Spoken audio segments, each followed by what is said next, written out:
ఎందుకంటే అనేకమైన ఉపవాస ప్రార్థనలు ఇక్కడ ఉన్నాయి, కన్నీటి ప్రార్థనలు ఇక్కడ ఉన్నాయి. జెస్సీ పాల్ పుట్టిన 40వ రోజు ఇక్కడ నేను సేవను ప్రారంభించాను. ఆమెను వేసుకొని వచ్చేదాన్ని, పాల బాటిల్ తీసుకొని వచ్చేదాన్ని, డైపర్స్ తీసుకొని వచ్చేదాన్ని. ఇక్కడే పడుకునేది. నా 7 బిడ్డలు ఇక్కడే పెరిగారు. 7 బిడ్డలు ఇక్కడే పెరిగారు. ప్రభు 9 ఏళ్ల వయసులో మా వెనక నిలబడి కీబోర్డ్ నేర్చుకొని ప్లే చేయటం మొదలుపెట్టాడు. ఆయన ఎక్కడ మ్యూజిక్ స్కూల్కి వెళ్ళలేదు.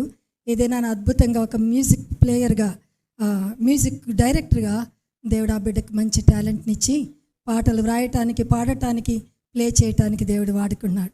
నా 6 కుమార్తెలు సండే స్కూల్ తీసుకునేవాళ్ళు, VBS నడిపించేవాళ్ళు, స్కిట్స్ వేయించేవాళ్ళు. క్రిస్మస్కి ఎంతో అద్భుతంగా వారు ఇక్కడ ట్రైనింగ్ అయ్యారు.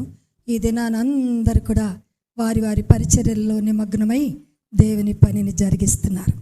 దేవునికే మహిమ, ఘనత, కీర్తి, ప్రభావములు కలుగును గాక. ఆమేన్. దేవునికి స్తోత్రం.